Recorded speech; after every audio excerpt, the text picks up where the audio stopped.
gamers and YouTubers, Jyran giving you all the 2.0 once again.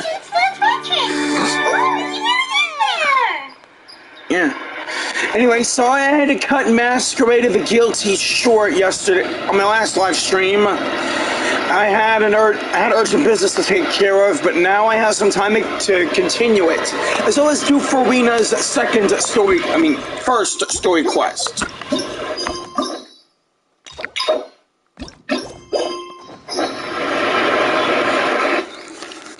Novelette!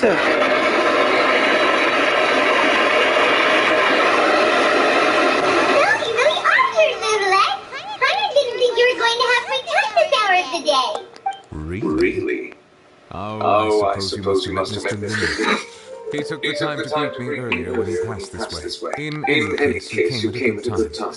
I was just considering reaching out to you to set up a meeting, so I may explain some things that I haven't had the time to before. I'm glad that you remembered. Thank you for keeping us on your mind, what with you being busy and all. So, what do you want to tell us, Novelette? Alright, let's have it then. How is Fontaine actually saved? The whole business is still quite a mystery to us. Yeah.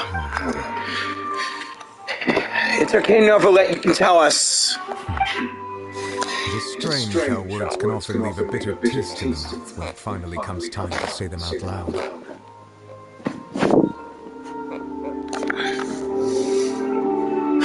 And he tells us the whole story,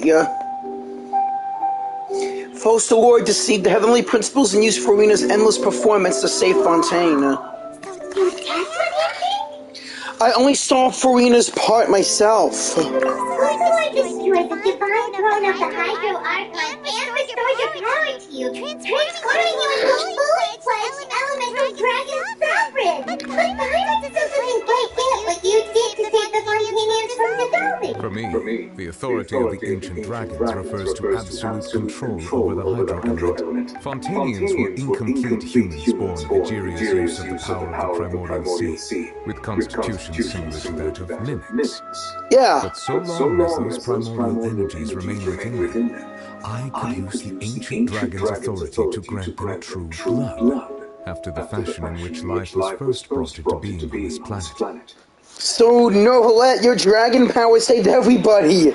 Awesome! In other words, when I gave my verdict, Fontainians became true humans, and thus would naturally no longer be dissolved by water from the primordial sea. Also, I must have counted on you to make such decision as well. Your verdict was the key to making the prophecy of Future come true while saving everyone. You could say that it was at that last moment that the Fontainians were finally, truly born.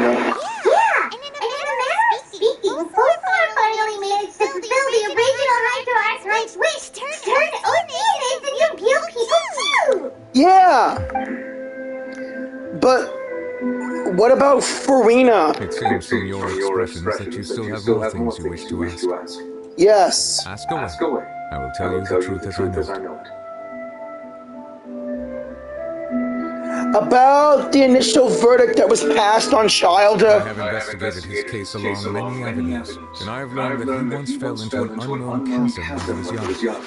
There, by chance, he awakened the all-devouring narwhal. Right. But whether it be by sentiment or reason, that should not have been enough to consider him the root cause of the disaster. At most, he would have had tangential liability. It wasn't his fault. As for the judgment passed by the oratress during the trial, whether it was due to that liability by association or Focalor deliberately using him to buy time for us on the assumption that he would be able to hold the creature off, I cannot say. Focalor had Fontainians designed the wrong time, and the answer was the reason he finally became transhuman. Yeah. Hey, puppy.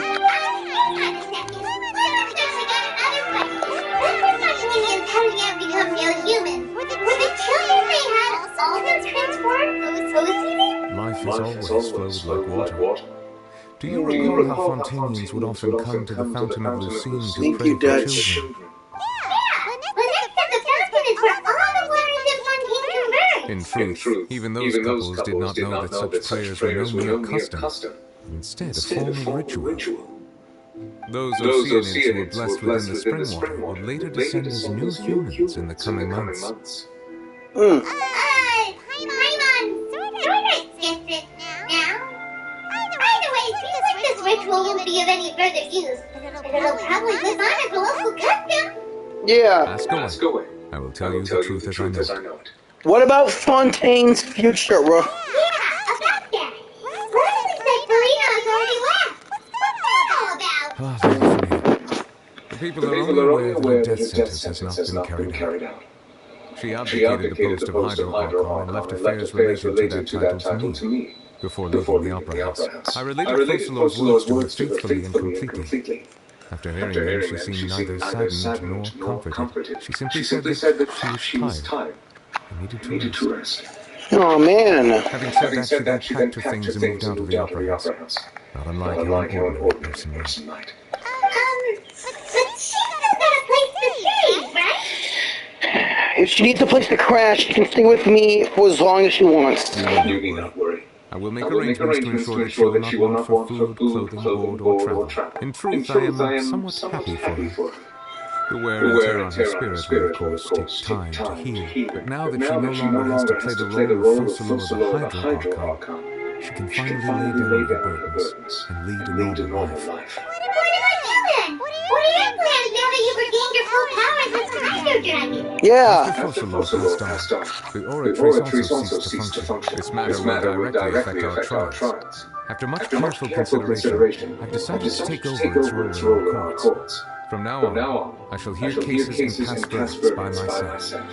All right, Nervalette. You're still considering stuff from the perspective of the UDEC, huh? As an elemental dragon, there are indeed many things that I must do. But this power and this duty, in a manner of speaking, you could say that both were granted to me. As such, before I attend to my other responsibilities, I must first and foremost continue to serve Fontaine as its highest judge. The duty of the Hydro Sovereign and the duty of the Vids shall coexist within my person. Additionally, the Hydro-Archon's departure has brought about another problem, which is that the Opera House shall no longer produce indemnity. That's true. That power was derived from the people's faith in the Hydro-Archon, wasn't it? Wait, but the various medicine machines in the city are all still okay. Where are they getting their energy from? As I am now, I have full command of the new Lucia, and it can serve as a complete substitute. Another reason why I cannot quite leave Fontaine immediately. Pneumocia.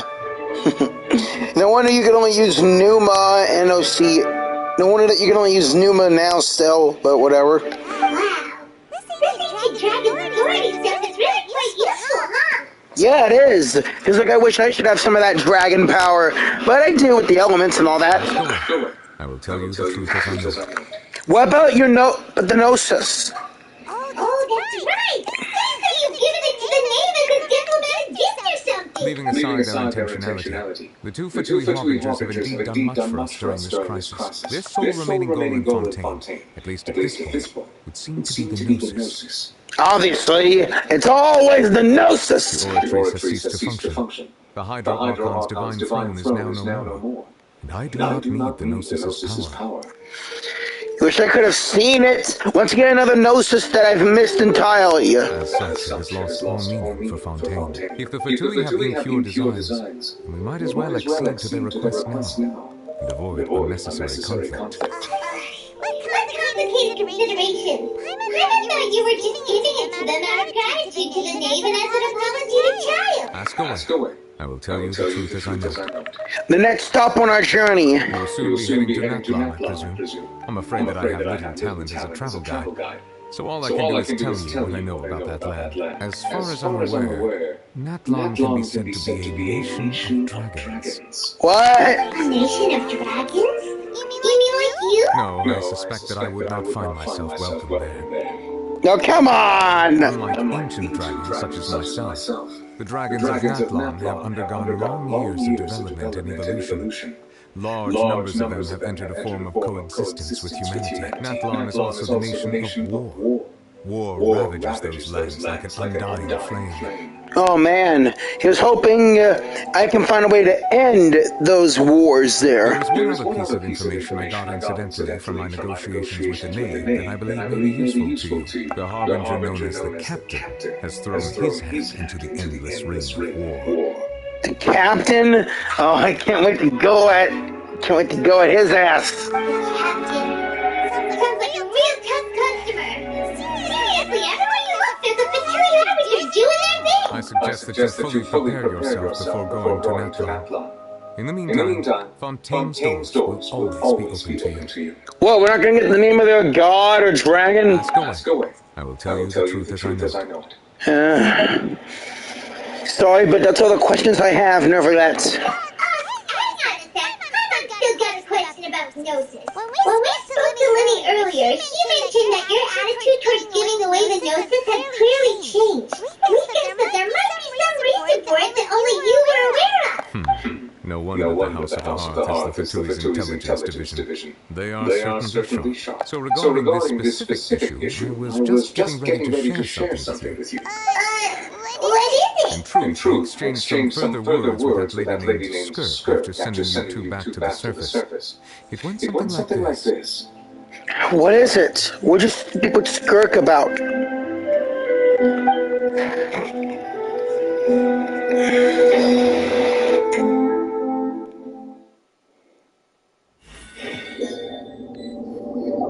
Well, we're going to head outside to see what's going on. You hurry over soon as well, alright, Neverlet?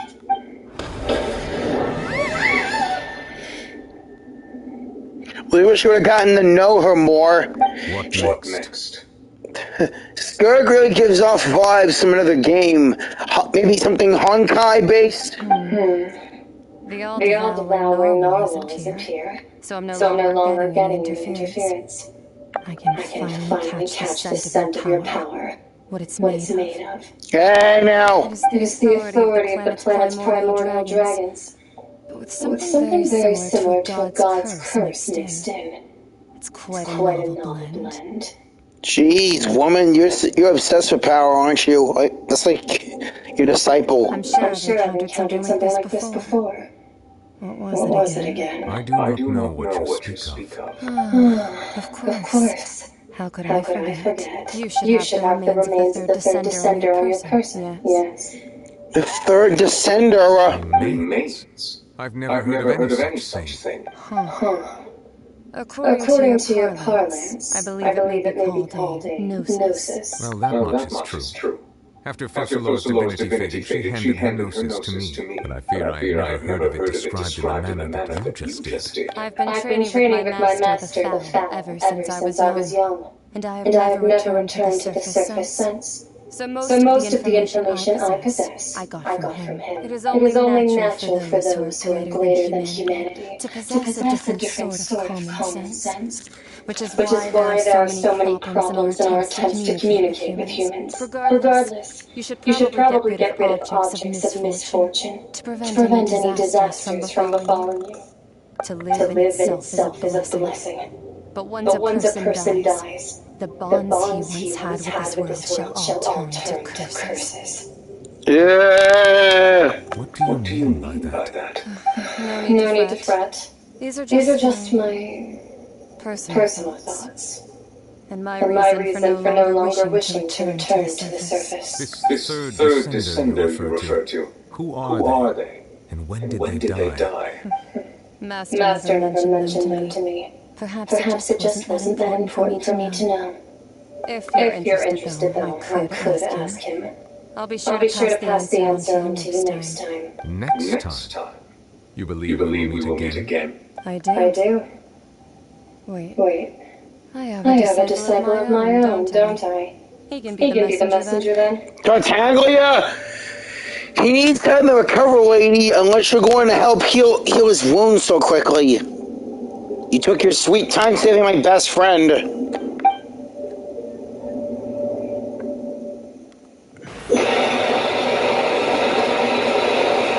That's what she told me. Whether it would prove useful or not, I wanted to pass that information on to you. The remains of the third descender?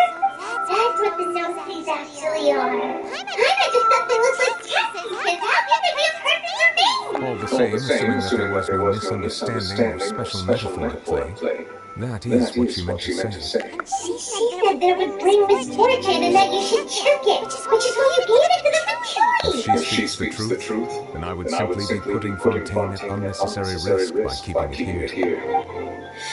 The sender. She mentioned one of them. I am the fourth descender. For me, this information means two things.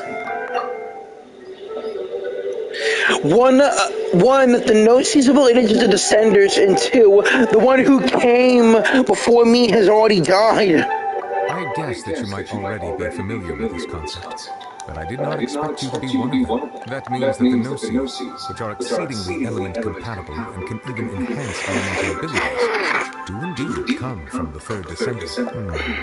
I wonder, does your body also possess similar properties?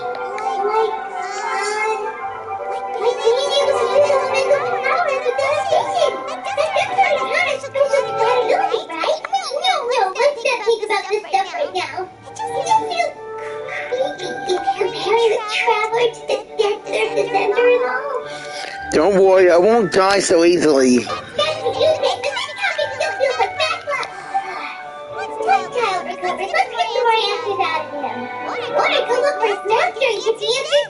I too believe it unwise to make too many blind guesses when information is lacking. The same is true of being at court. Alright. Whatever the case, it seems like the great fear Fontaine's over for now. Yes. All of Focal's efforts were for this moment as well. She sacrificed herself in the end as a god, and she suffered through all those years as a human. Was that really what she wanted? I suppose that would be the mystery of a god's will. Can you understand the will of the gods? I suspect not. But once in a while, I too would guess that if wishes were like the clouds in the sky, they will one day return to the earth as raindrops. Life flows like water, and rain is the final answer.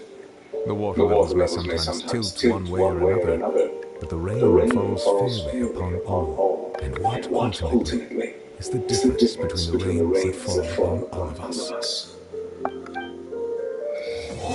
Wow. Thanks, Novelets. It really means a lot. And now I think I got my last water crystal.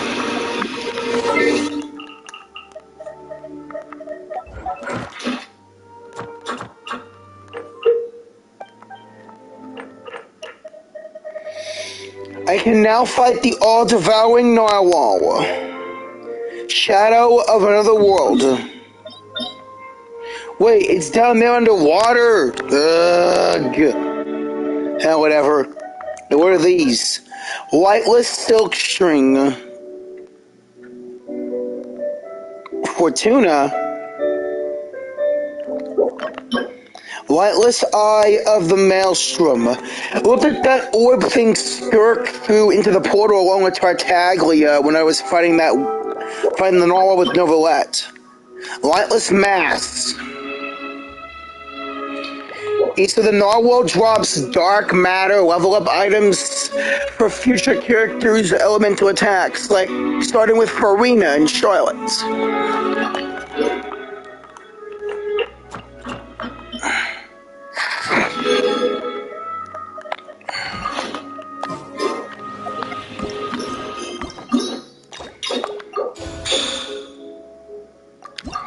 The little Oceanid.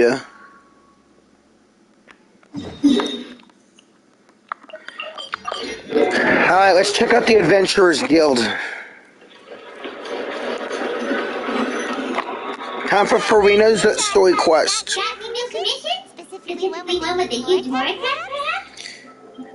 You didn't have to be so direct, pal.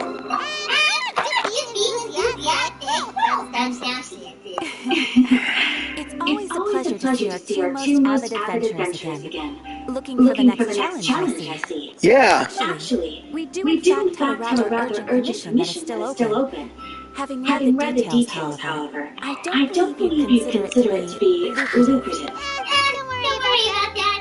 We were just kidding. So what's the situation? To put it simply, the requester is looking for a temporary replacement actress for their musical. The original cast member ran into some issues and is currently unable to perform the role, but the troupe has also been experiencing some financial difficulties.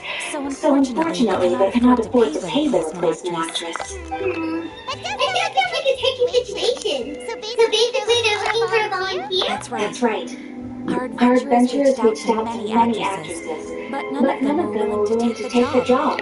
But I can't take on an actress job. I'm a boy, not a girl. There are only a few days left until the performance. If they can't find someone in time, they'll probably have to postpone the show. And delays tend to create all sorts of new problems. Got it. Oh, this one's a doozy. What do you think, Traveler? Any idea? Even if we took the commission, neither of us have any experience starring a musical. Very true. If you're interested in helping, why not start by having a chat with the requester? He's right over there. Maybe you can't fill the role yourselves, but you might be able to help him figure out another solution. Maybe there's something he hasn't thought of. Oh, it's that guy, huh? No wonder, he looks like he just ate a Tower of Heaven. We'll go and talk to him. Let's go. Excuse us, sir. Hello there. Looking for a new actress? Wait, I know you two. Are you really going to act in my musical? Wow, sounds like a pretty famous Fontaine already. But to answer your question, neither of us have any experience in musical. But we heard a bit of a vibe, so we figured we could at least try to help you think of a solution. I see. It's okay. I knew that asking for a volunteer was a long shot. If we can't find someone to step in, we'll have no choice but to cancel the show. That would be such a shame. Can't you cover the budget for new actress for ticket fees? That's the thing. We're not some high-profile theater troupe. Just a group of amateur enthusiasts. All our sets and props are very crude. We're grateful enough just to get an audience, never mind ticket fees. If we had a way to make this profitable, things might have turned out differently. But now, it's inevitable that we'll disband. Disband? You're splitting up the troupe? Oh, I guess the lady at the Adventurers Guild didn't tell you? Yeah. This is supposed to be our final show together as a troupe. Oh. I can yawn. Oh, really? One last show. And after that, we go our separate ways. So we were really hoping to end on a high note. Nobody wants things to just fizzle out. Not after all the time and effort we've invested into it. Captain mentioned that one of your actresses can't make it. Yeah. The leading lady, in fact. She's been dealing with a chronic illness ever since childhood. And unfortunately, it flared up again recently. It really drains all her energy, so she's in no state to perform. The show just won't be the same without her. But for everyone else's sake, I still hope we can find a way to hold the performance on schedule. Got it. We have a clearer picture now. Let's see if we can come up with any ideas. What if we sponsored the show? Traveler, how much more are you carrying? Please, there's no need to go that far.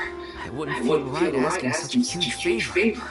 And I can't promise that we'd ever be able to pay you back.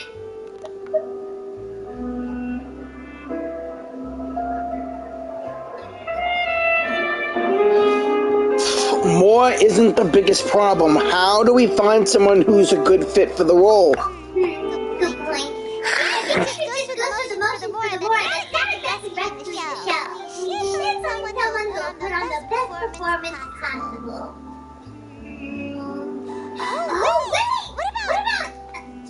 You know who? Great minds think alike. I was just thinking that. That's how you know it's the best part. Anyway, she has all the free time in the world right now. She's really good at performing, and she was super popular with the crowd, performing in a musical piece of paper. Who are you thinking of? Sounds like someone famous. Furina. Her? You're... That was a joke, right? No. Paimon doesn't actually know if she's performed on stage before, but we're pretty confident that she'd be really good at it. You're not wrong there. She has actually performed in a number of big-name shows before. They were one of the reasons she was so popular. But even if she's no longer the Hydro icon, it's not like she's suddenly a commoner. She's still an idol to many people in Fontaine, including myself. I just think Lady Furina might feel a bit out of place in an amateur troupe like ours. You want the show to go ahead, don't you? Are you prepared to do whatever it takes? Well, yes, but... Come on! Fair enough. I mean, if she was actually willing to, then of course I'd be honored to have Lady Furina star in our show. I'm sure the rest of the troupe would be delighted too. I'm sure everyone in our troupe has probably dreamt of performing on stage with her one day. Yeah. Of course, it all depends on whether she's interested. She might consider this opportunity beneath her. No point stressing about that. We only know if we ask her. Besides, things are different now. There's no reason for her to be all high and mighty anymore. Let's go. It'll be good to check in on her anyway. Thank you for your help. I guess I'll just stay here and wait for the good news. Good luck. We'll see you later. Wait, where does Furina actually live nowadays? She used to live in the luxury of the Palais Harmonia, but she's moved out. As it happens, I have her current address here. I can provide it to you. Really? When did you get here? I came over when things were starting to sound more promising. I thought I should be at the ready in case my assistance is needed. It is my duty to support commissioners in any way I can. Aw, thanks, Catherine. Thank you, ma'am. Thank you so much. Well, we got the address. Goodbye, Furina. Back in the Time for Furina's story quest, the Little Oceanid. Well, I still love saying Oceanid, but whatever.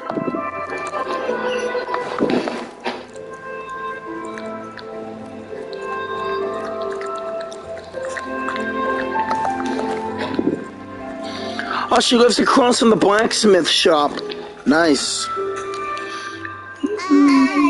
Did Catherine give us the right address? She lives here? Not that there's anything wrong with this place, just a bit of a step down from the Palais Harmonia. You know, it's common courtesy to make sure the homeowner isn't in earshot when you're denigrating their abode. Ah!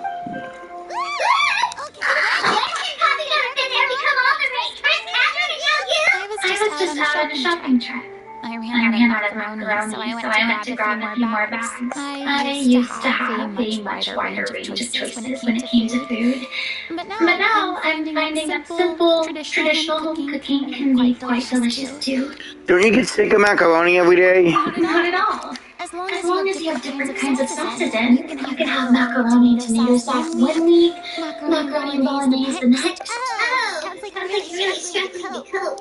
Is it because you have to do all your own cooking? How rude! Questioning my cooking skills. The audacity. I'm not questioning your cooking skills. I mean, you turn a chocolate cake into something amazing. Yeah, that's it. Yeah, if you buy this chocolate cake named after Focalor, cook it as Furina, and obviously you'll get her signature dish. It's not like I have a very eventful life these days. Actually, barely leave the house. So I don't see how it's unusual that my meals are a little simpler now too. Besides, I'm sure I could master dishes like leche Focalor or blubber bitterolls in no time if I felt so inclined. There it is. You don't know how to cook. Great. Don't know how to cook. She can cook. The only person who doesn't know how to cook is A. Not yet, maybe, but... Anyway, what are you even doing here? I do hope you have come here just to ogle at my fall from grace. Let me first be clear that I'm not taking guests at this time. So if you were just here to clown around, then please be on your way. Shoot. We're sorry. Paimon was just showing concern for your well-being. Yeah,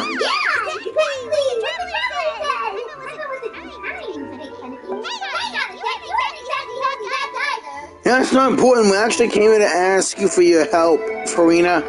My help? Well, maybe you're forgetting that I'm no longer the mighty Hydro Archon.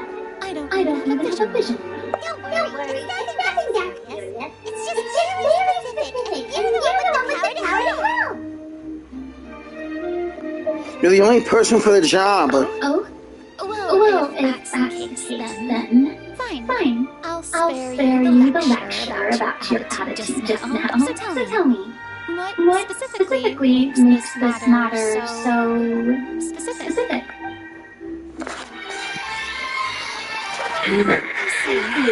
I knew you couldn't have come all this way just to amuse yourselves at my expense. After all, I was once the brightest star in all of Fontaine, well versed in all the various performing arts. A mere musical is well within my capabilities. So you'll do it? Given the present circumstances, I'm afraid I must regretfully decline your casting request. Yeah. True, but I have made a decision to retire from the stage. Although I am no longer required to play the role of a Hydro Archon, the time I spent inhabiting that character has left an indelible mark on me. Centuries of pretending to be a different person changes you completely. I'm not the same person I once was. Of course, that can't be undone now. It's too late, and I have no intention of reinventing myself all over again. But at least I can say that I no longer desire to play any new roles.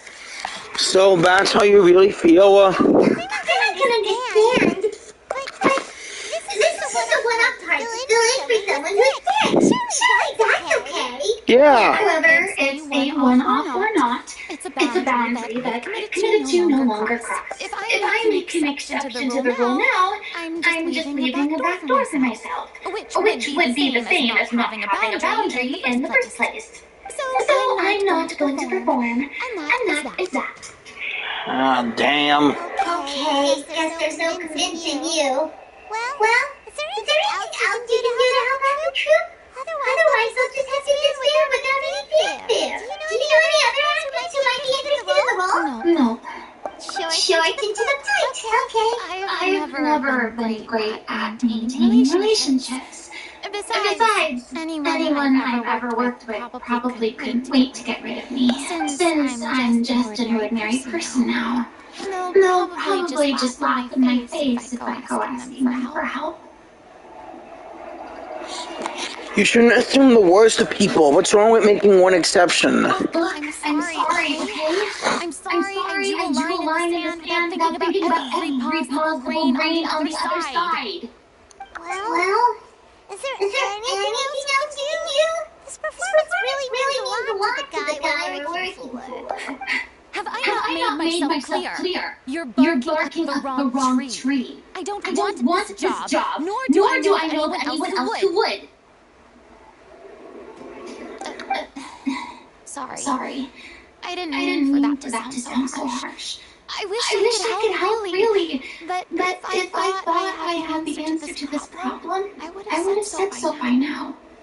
It's alright, Furina. I just wanted to make sure we tried everything. Everyone in the troupe will be so disappointed. Let's try and come up with a plan B. Yeah, that's all we can do now. Alright then, we'll do it right, Furina. Toodaloo to you too. I'm going home to take a rest now.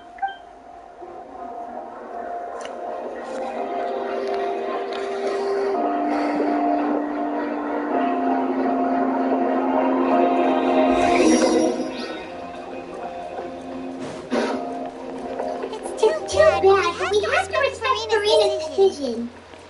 Maybe the fun of performing brings up too many painful memories now.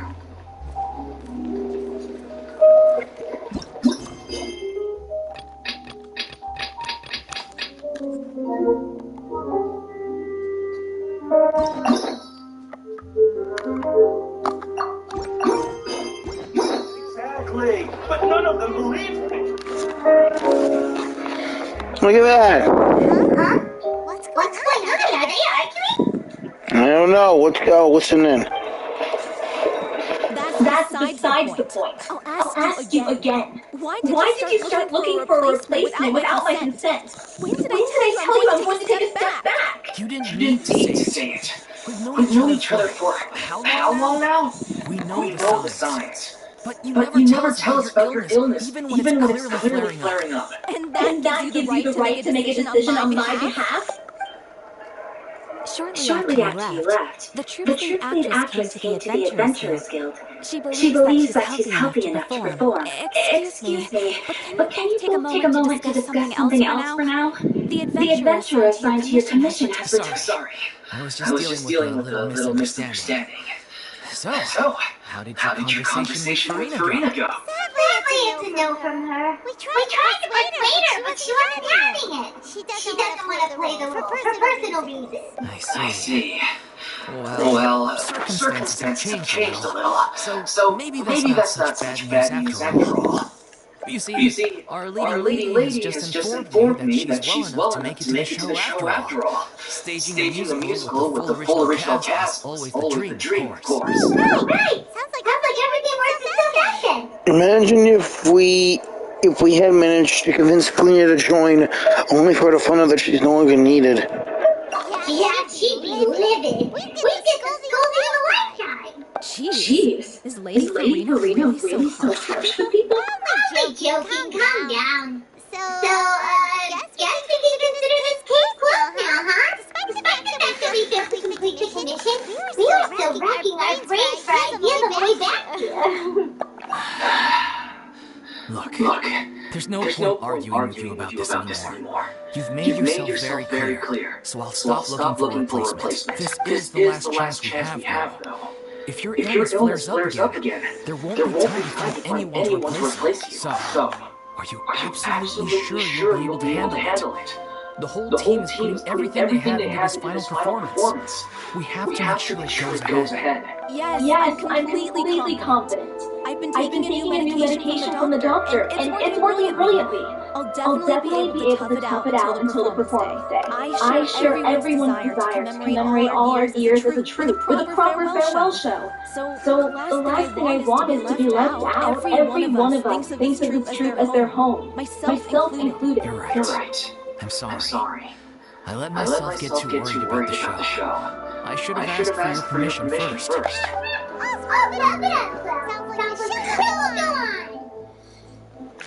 I'm on wait here. Sure.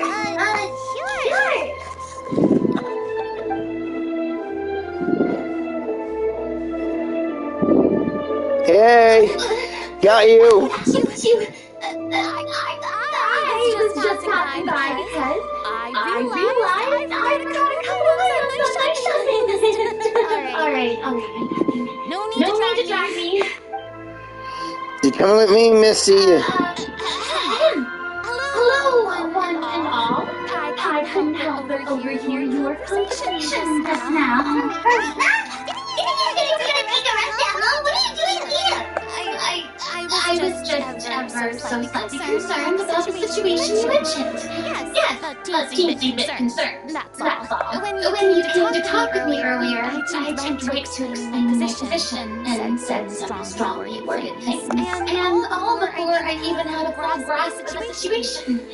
Anyway, I just feel a bit bad about how it went down. I'm sorry, Paimon. Oh, totally fine. I didn't take any of that personally. Then why did you just show up? You really have enough for asking the most uncomfortable questions, don't you? Shut up. I felt very sheepish, having had a change of heart after flatly refusing you. And then to make matters worse, you caught me. But in any case, it sounds like the issue has already been resolved. Yeah. When they said they were going to ask for your help, I almost had a heart attack. I mean, how could we be worthy of having Lady Furina star in our show? There's no need to think like that. And no need to keep addressing me as lady. Just Furina is fine. I was wondering, if this troupe is so important to all of you, why does it have to disband? If the difficulties are purely financial, then there must be a solution. You could put the shows on pause while you look for a sponsor, for instance. Everyone seems so devoted to the troupe. I'm sure if you keep chipping away, you'll find a way through. We all want to believe that, but Some things are just beyond our control. Everything's been going downhill ever since we lost our director. She was the heart and soul of our troupe. She kept us going. Her name was O'Reilly. And she was the founder, as well as the artistic director of our troupe. And tragically, she was a victim in the serial disappearances case. Oh man! That's actually how I recognized these two. It was all thanks to their efforts that the true culprit was brought to justice. Yeah, but shit! But still, no sentence can bring our director back to us. She was a loyal fan of your performances, Lady Miss Furina. They were what first inspired her to get into musical theater. She rallied many people around her who were destitute or had lost their sense of purpose in life, and convinced them to join her troupe. She wrote her own scripts, acted on stage, and mentored each and every one of us. People loved our performances back then. We seemed to be going from strength to strength. Things were really looking up for us. And then disaster struck. Yeah. After that, the entire troupe fell into disarray. None of us know anything about script writing, let alone how to handle the business side of things. We've been doing the best we can. But despite our efforts, things are slowly but surely falling apart. It's agonizing. But ultimately, we'd rather end things now on our own terms than stick it out to the bitter end and watch all our dreams turn to dust. Oh. That's so sad. I'm sorry to hear that, you guys. What a terrible waste. A gifted artist from humble beginnings who achieved so much and no doubt had much more to give. And then her life was so cruelly taken. I suppose it's fair to say then that this final show, besides being your farewell to the stage, is also your final gift for her? Yes, exactly. We all miss her terribly. Well, good thing I followed the traveler here. After hearing this tragic tale, I can no longer stand by and do nothing. Furina, I know what you're thinking, but I by no means plan to cross the boundary I've set for myself. Besides, they're no longer looking for a replacement anyway. I can, however, provide some artistic guidance from the vantage point of a highly experienced audience member, but only if you feel this is something that would help, of course. Oh, most definitely. We'll take any guidance that you can give. We unfortunately don't have any budget for a consultant, though. Will that be a problem? I don't need any compensation. All I'd ask in return, if you're willing, is that you tell me some more about the life and work of your late director. Something I've begun to realize since my departure from the opera Église is that there's a lot you don't see when you observe everything from on high. Yeah. The law only judges criminal behavior and does not weigh human emotion. The court's verdict can settle the question of criminal liability, but what about all the unresolved emotions of the parties involved? What happens to them? A verdict can bring emotional catharsis that they come pouring out and flow away into infinity. An interesting answer. But if you ask me, I think all emotions shall ultimately return home to the heart and slowly settle with the passage of time. Take for example how this troupe pines for their late director. Things such as this I have never witnessed before. And so I should like to observe, for chance to understand. Come on! Still a few of you have your I just want to get a reaction to you. No, this is a completely different situation. Pearl's the first one. Would you be willing to join me? Come on, take a break from adventuring to listen to a story. Since it's you, I'll do it, Furina, especially since it's related to the serial disappearances case. Thank you all so much. Our director was a huge fan of Miss Furina's performances, as of course we all are. Alright, follow me. We'll go to our usual practice space. Please excuse the size. It's a little on the smaller side.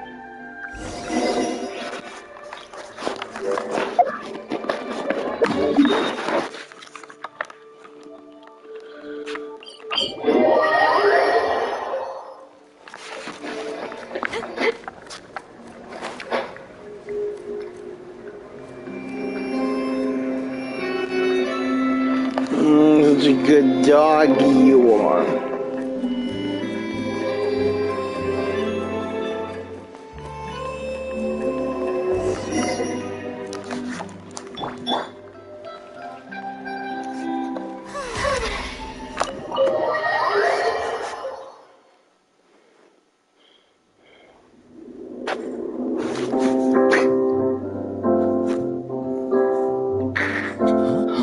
Lady Furina? What's Lady Furina doing here? Hello. Allow me to explain. As of today, Lady Miss Furina will be supporting our production of the Little Ocean in the role of artistic consultant. These two over here are the ones that made it possible. They kindly reached out to Miss Furina on our behalf. I'm sure they need no introduction. You bet. That was the trial of the century. Uh-huh. You helped bring our director's murderer to justice. We can't thank you enough. I'm always happy to help those in need, but again, sorry that she was taken from you all. Please don't mention it. We're just here to join in on the fun. That's it. So you were saying the Little Ocean? Yeah, that's the name of our final show. It's an unfinished script left behind by our director. One of our greatest regrets is that she never got completed. So if we can bring it to the stage and make it a successful show, we can all take some solace in that. Finding an actress was the least of your problems. Yeah. We've been battling issues on every front trying to realize this dream. Anyway, let me give you a quick summary of what the story's all about. The protagonist of the story is a young Ocean who transforms herself into human form. Despite the protests of her family, she longed to live just like any other human. And sure enough, she found friendship and even love. Everything seemed perfect, but one day, her true identity was exposed, and her world came crashing down around her. So far, so good. A classic tale. What happened after that? That's one of the issues we've been trying to deal with. Unfortunately, this was as far as the director got with her script. We need a proper ending so we can bring this musical to the stage. But people have different opinions on which direction to take it in. We still haven't decided between a happy ending or a true-to-life tragedy. By true to life, You mean the the director's sudden disappearance? Yeah. Like they say, Truth is stranger than fiction. Yeah. But then there's the question of whether we really want to use the stage to pass our raw pain onto the audience. Exactly. A lot of the time, people come to watch a show just hoping for some light entertainment. We have to consider their emotional stake in this, not just our own. And one last thing. We're still waiting on confirmation from two of our main actors. The first is Paula, who plays the protagonist's lover. He's locked himself away to focus on writing an ending for the script.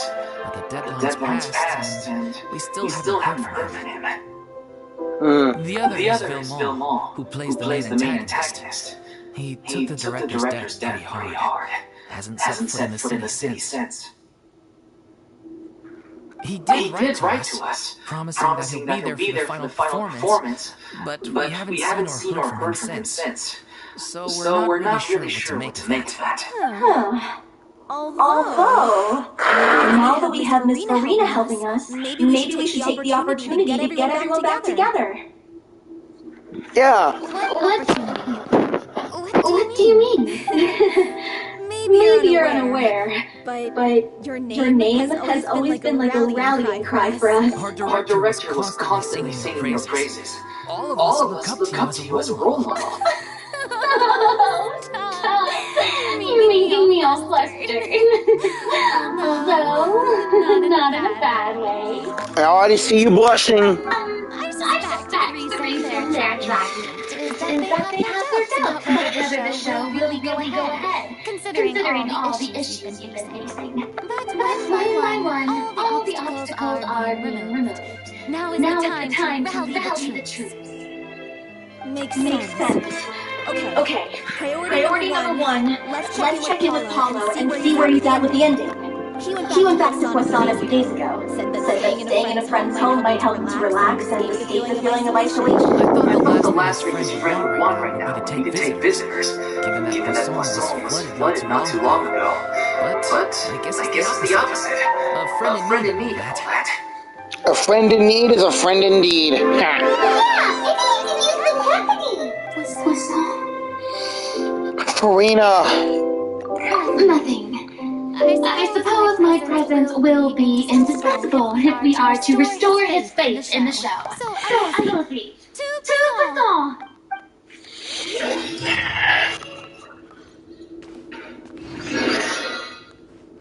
Seriously, I really gotta get her restored. By the way, is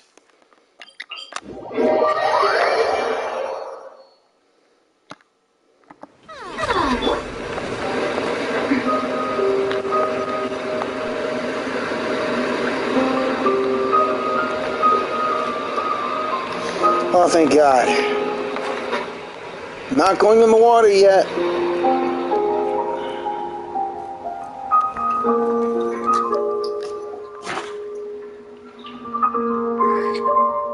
If I remember correctly, this is where he's staying. You sure it's not our giant magic box again or something like that? Who is it? It's me. Is the script ready? You came all the way here for that? All right. Forget that for now. Just come on out. We've got some great news. Nice try. Look, just give me some time, okay? I'm just wrapping up the last part of the script. I'll be out with them done. Okay then. Looking forward to your masterpiece. So, as expected, he's missed the deadline. The ending is one of the most important parts of the show. Even once he's done, it isn't final until we've all had the chance to read through and make sure we agree on it. Someone told me they'd just seen you in Poisson. I assumed it was a case of mistaken identity, but sure enough, here you are. And Furina, too. Hey, Navia. I was wondering if we might run into her. So you're here for Paolo? Looks like he could be a while, so feel free to take a stroll around town in the meantime. I've made all the arrangements already. Oh, it's okay. We can just wait. Thank you for being so considerate, Miss Navia. That sounds wonderful. We'll take that stroll. Get over here, you. How oblivious are you? How are things in Poisson now? Any better? Things are on the mend, but it's a slow process. Some people may never recover from the trauma they experienced. I'm sorry to hear that. I wish there was something I could do. Please, must our conversations take such a depressing turn every time we meet? We all have painful memories, but we don't have to let them cloud everything we do. And if you're trying to make a new start, perhaps it's best if you don't bring up the past all the time. Thank you for your words of comfort. You make a very good point. But for now, at least, I think I should stay with the way I'm feeling for a while longer. It's okay. These things take time. Moving on from a painful experience is easier said than done. Which brings me to why I'm here. I thought you should probably know that not everyone here is ready to forgive and forget after the Hydro Archon's inaction in the face of catastrophe to avoid upsetting the peace. I told the townspeople that everyone here is a member of the theater troupe, and that you are just an actress playing the role of Furina. It's not a perfect solution, but hopefully it means you won't have to lie low while you're here.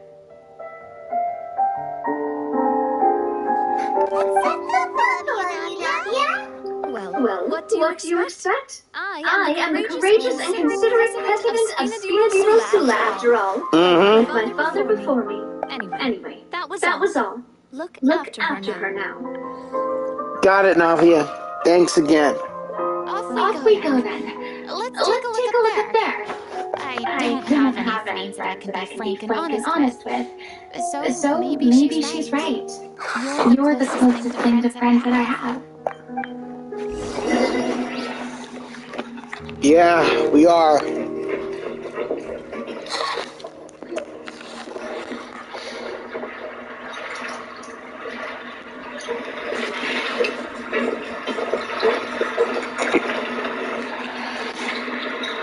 I'm so grateful that Miss Nafia was so understanding. To be perfectly honest, I didn't know if I was ready to meet her. It's always easiest to just run away from your problems. But that never fixes anything. You can't get around the obstacles without facing them. So that's why you were nervous when they brought up the phone. Yeah. I'd be lying if I said I wasn't scared of coming back here. Still, I felt it was something I had to do. As I was saying before, I want to see for myself the things that I never could in the past. I'd be overjoyed if the people here could find it in their hearts to forgive me. But they're more likely to unleash a tirade of vitriol against me. Which of course, I completely understand and accept. I'm sure some people didn't buy Navia's lie. Yeah, I can tell people are watching me. Uh-oh. I'm sure some people here see the idea of someone coming to Poisson dressed as the Hydro Archon as extremely disrespectful. I used to be terrified at the gaze of other people, especially when they had suspicion or resentment in their eyes. I guess I wasn't quite ready for this after all. I'm surprised you're making yourself go through all of this. Maybe you're taking it all a bit too much in one go. I can't let myself see only the things I want to see. How would that make me any different from before? Look, there seems to be a crowd gathering over there. I'm not staying quiet either. Probably time we made a move. How about we check out Speed and Rasula's ship? We should have a view of the whole of Poisson from there.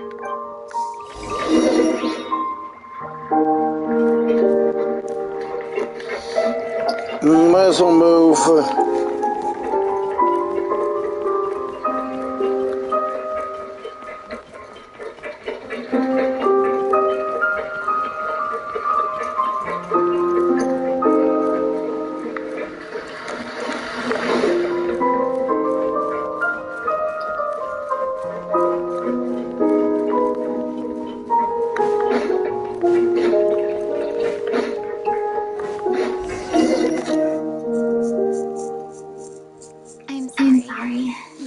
Probably just wanted a relaxing stroll, and here I am dumping all this heavy stuff on you. It's okay, Furina. Yeah, almost bit my tongue though. It's actually refreshing to see a different side of you. Yeah. Great. Well, I appreciate your company, so please don't disappear just yet. I won't. I don't know whether you can tell, but the years of suffering and loneliness aren't the only reason I have a hard time facing up to who I used to be. As I stand here by the ship, I can't get the images of the rising water out of my mind. One after another, people were taken by the water. All those treasured lives and memories washed out of existence in an instant. They thought their God would protect them. They had absolute faith that when disaster struck, a divine power would save them from harm. And all the while, I played my part to perfection to convince them that was true. But then the floodwaters finally came. And the Hydro Archon did nothing. You shouldn't look at it like that. You're only doing your duty. Don't be so harsh on yourself, Furina. I've had to go through so many moments like that for the sake of protecting the truth. As time went on, it got harder and harder to bear. And I became more lonely and isolated. Eventually, I realized I had nothing left except the truth. I I became terrified of completely failing in my task, and was haunted by the thought of being left all alone, weeping on my throne. Fortunately, we were able to avoid the worst-case scenario thanks to the help of heroic individuals such as yourselves. Everyone rose to their responsibilities, and I finally regained my freedom. You're welcome. But on some level, freedom also means no longer being needed. I have no further use to people. I would have never imagined you'd see it that way. Think of your freedom as your reward. A reward? Because now you can finally speak your heart. You don't have to be anguished and alone anymore. I guess so. Back then, I didn't even dare to dream about having someone to confide in. I was scared of someone recognizing me for who I truly was, and exposing a secret I swore to protect. Believe in the Furina you see on stage. She is the one you can trust. I had to keep all my feelings, all my curiosity about life to myself.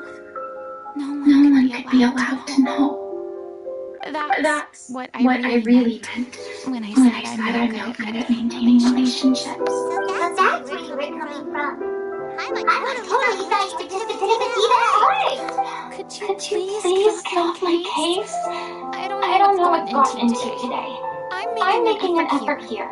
You could please try to do the same.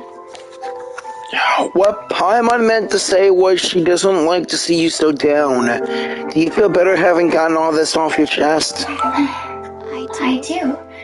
I once had nothing but the truth, and now I'm finally free to live my own life again. And even though I have no idea where I'm going right now, at least the choice is in my hands. Alright, it's about time to head back. Paulo should have finished the ending by now. Sure. Okay, let's head back and check it out.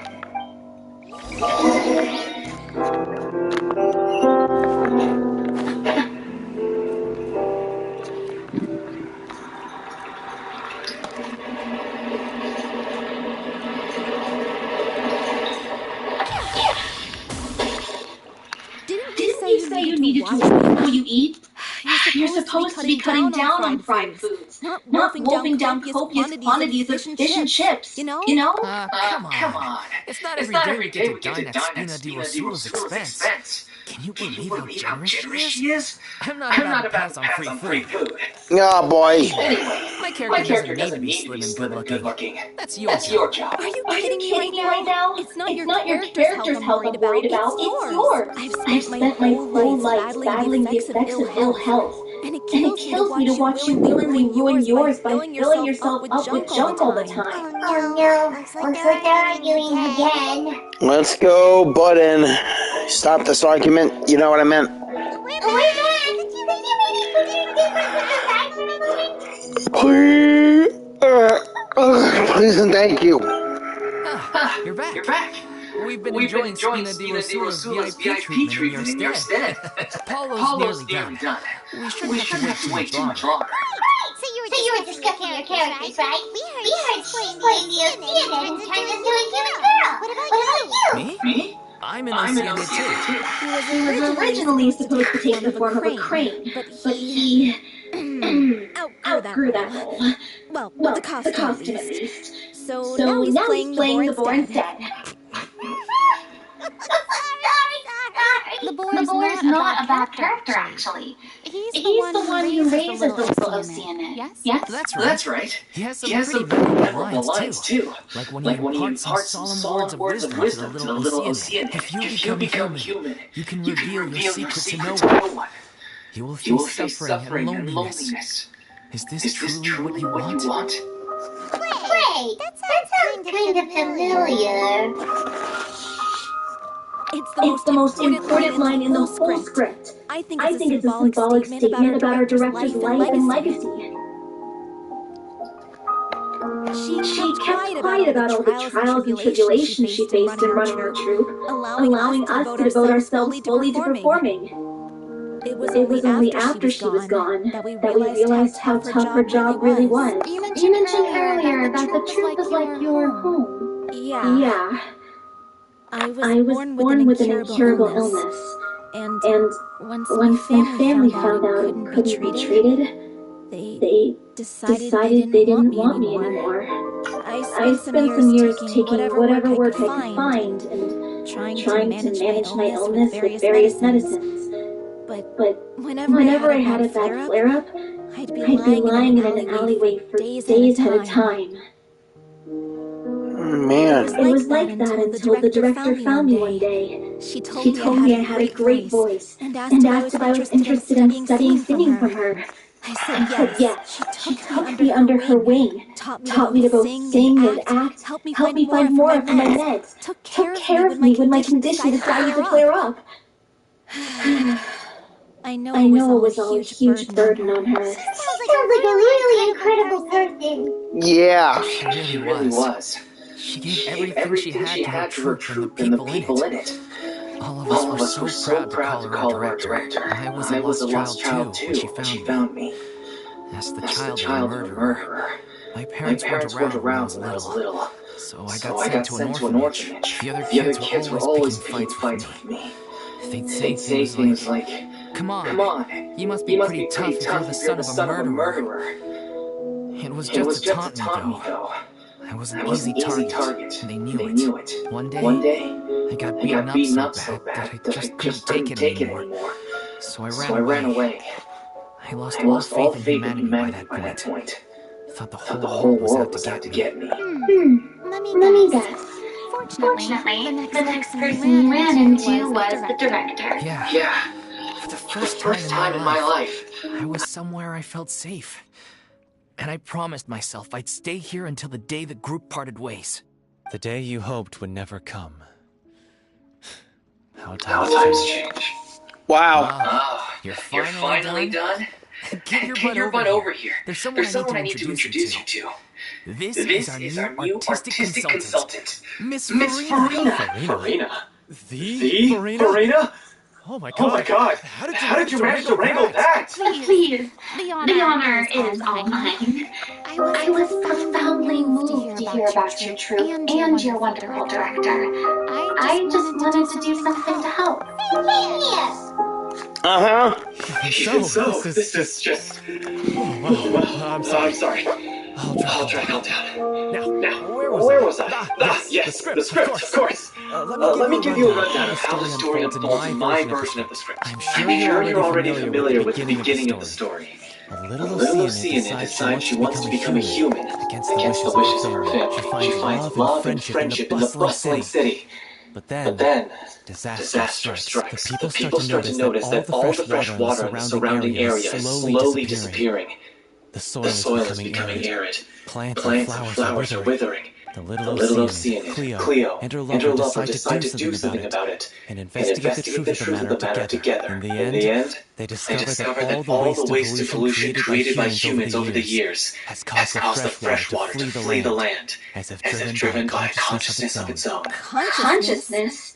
You mean the water is sentient? Water as a conscious entity. There is actually quite a few stories that explore this theme. Since the little Lucian is a water spirit, she immediately understands how the water is feeling. She then tells her lover about her true identity, as well as the truth behind the crisis. Her lover accepts her for who she is, and works with her to find a way to bring the water back. However, unbeknownst to them, there were some people eavesdropping when she revealed her secret. The little Lucian is accused of being directly responsible for driving the water away, and faces the greatest dilemma of her life. And then? In the end, she makes the brave decision to sacrifice herself to save her lover and the rest of humanity. Huh? But didn't they treat Cleo like a villain? Why would she send to save them after that? Well, she mainly wanted to save her lover, plus everyone who stood up for her. Through her love for her human partner, she was able to find an even greater love, one that extended to all of humanity. Surely the biggest strength of Cleo's character. There's actually something else that bothers me. You know the protagonist is supposed to represent the director, right? And she never had the chance to become a hero in our world. If we're serious about dedicating this show to her memory, we should make the ending as true to life as possible. What about if the little Oceanid is hounded to death by people who hate her, her lover makes sure her secret never gets out, and humanity continues down the path to extinction? That sounds like too cruel of an ending to me. And perhaps a little irresponsible to present to the audience. That ending would be a perfect mirror to Director O'Reilly's death. Both arbitrary and meaningless. On the day when she went missing, Director O'Reilly had instructed us all, somewhat out of the blue, to leave the court of Fontaine and wait for her outside the city. We waited at the rendezvous point, but she never came. By the time we returned to the city, she disappeared without a trace. We looked for her. The Gardenex looked for her, but she was nowhere to be found. Increasingly, all the signs seemed to point to her being the latest victim in the serial disappearances case. Yeah. The director was the kindest soul in the world. Yet she was senselessly sacrificed for the sake of a so-called experiment by someone who had nothing to do with her at all. Yeah. But doesn't the way she suddenly told you to leave the city suggest that maybe she had some sense of what was about to happen? It almost seems as if she was moving you to safety. I've been trying to follow up on that ever since, but all my efforts so far have turned up nothing. Villemont might know something, but he won't open up to me. Villemont? The one who's playing the role of the villain? Yeah. He's been overwhelmed by grief.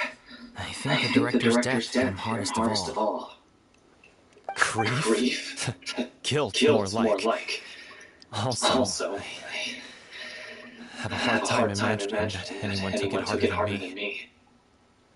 Because, well, speaking of the play being true to life, I was deeply, madly in love with O'Reilly. What? You kept that one quiet. It's time to be upfront with you all. No more keeping secrets from each other. We'll never be able to agree on the ending if we can't be honest about how we feel. I did tell her how I felt once, but she turned me down pretty much straight away. She said that we were all like brothers and sisters to her, and she'd never considered us as potential romantic partners. Not that it came as a shock or anything. It was what I was expecting to hear. So I told her I'd always be there for the truth, and I'd always be there for her. I said, maybe one day in the future, when everyone's settled into their own lives and on the up and up, and managing the truth no longer required her constant attention, well, maybe then she could reconsider what she really wanted in her life. And now, that day will never come. Hollow. So if I'm the one writing this ending, then I'm gonna make sure it does right by O'Reilly. I won't let anyone get in the way of that. In that case, you have to straighten things out with Villemont once and for all. Face to face. We've all had our differences of opinion over the ending. But those two have never seen eye to eye on anything. One of them has to compromise if we're ever going to reach a final decision. Well, that's where we're at. Looks like it's time to go visit Villemont. Are you ready to face the truth? Honestly, I'm slightly terrified.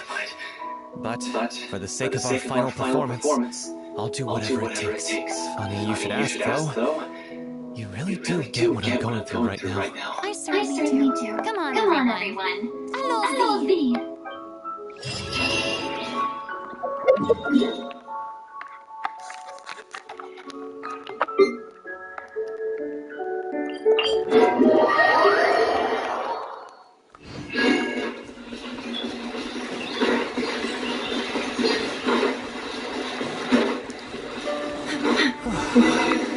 This is tough going. Delphi, are you sure you can manage in her condition? I could ask you the same question. Try to keep up.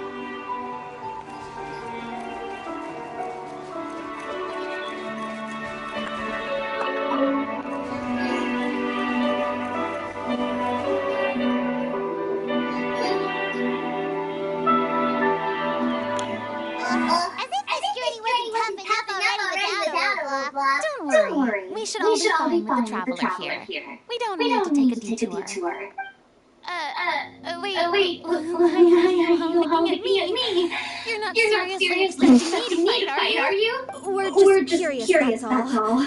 I don't think anyone's ever seen Furina in a fight before. Yeah, but don't you remember why?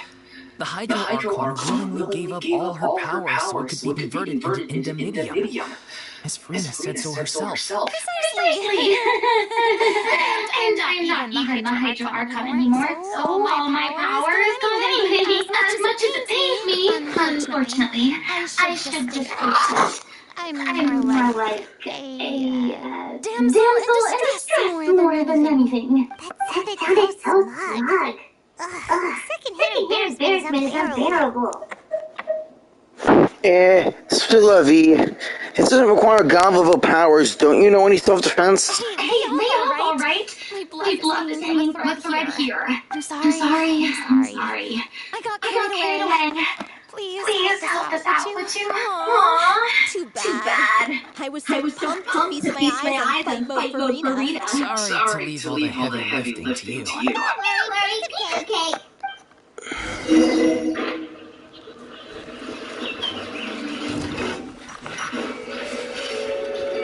I don't even have the right characters for this yet.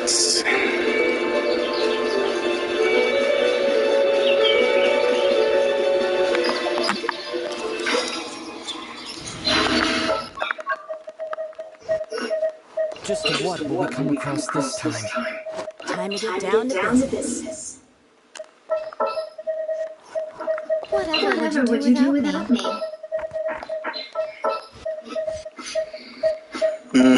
Please leave.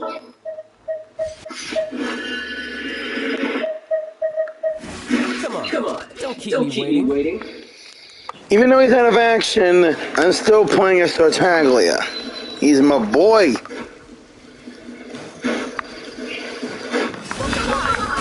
Alright, now let's do this.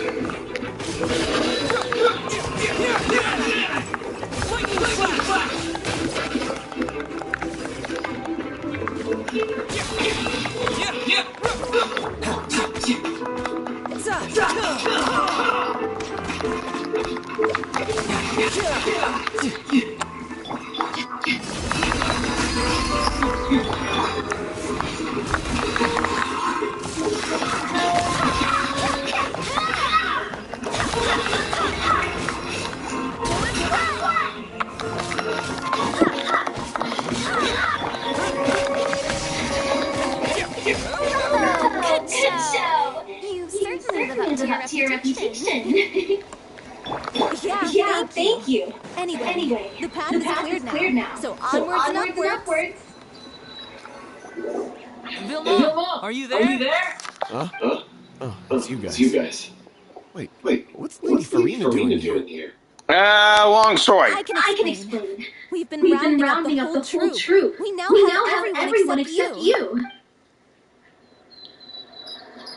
So, you think knowing the truth about the director's disappearance will help you write an ending to the script that pleases everyone?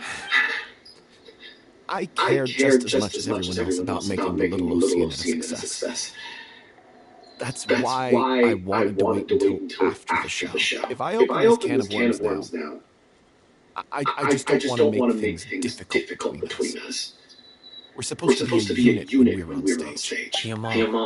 Avoiding the truth will not help anyone, unless you mean to suggest that Aurelia's death had something to do with you. I don't want to talk about it. Listen, Vimo. I used to think that my love for Aurelia was a point of shame. I never brought it up to anyone. But now, I've made up my mind to put it all on the table. I'm prepared to face everything, to sacrifice everything for the sake of the show. The little Ocean cannot be complete unless we do justice to Aurelia on an emotional level. This is why people think of me as not being a smart one. As you all know already, the troupe was kept afloat not from ticket sales, but donations from the audience.